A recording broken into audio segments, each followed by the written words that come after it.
مجنون چې و کنه دا د دنیا یو خوشې سړی و.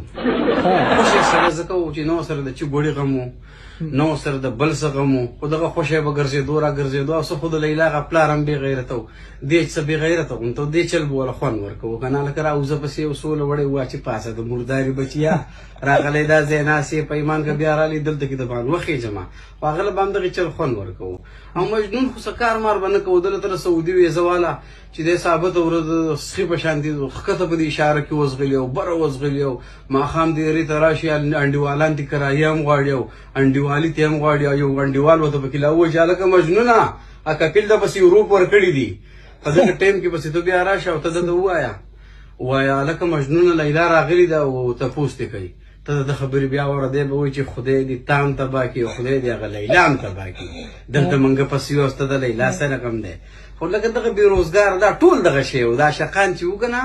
دا ټول دغه بېروزګار او یوسف خان لاړو او په ښکته به تو او په به یوسف خان د سر اړو د سړي بچی نه و ښکته بره ته زغلي داسې زغلي او داسې رازغلي هلکه خدای دې خیر کړي ځان دې چېرته کار ولیده کې تا چېرته اشق لیدلی چې پلان کې اشق لاړ او هلته کې به یې خواري مزدوري کوله نه تا به نه یې لیدلی یو کاروباري سړی هم دا چل نه مړه ځان د خپل غم ولې نه کوي یو که فرض که ښه یا بدو دغه جدا خبره ده خو په معاشره کې د هیروګان مه جوړوه.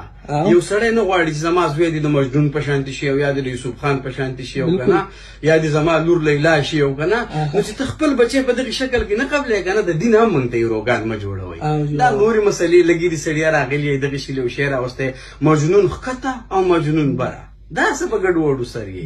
دا د جهان یو خوشی سړی و دا ټول دغه شی و چې څومره دا شقانو دا ټول هسې په زلو بالکل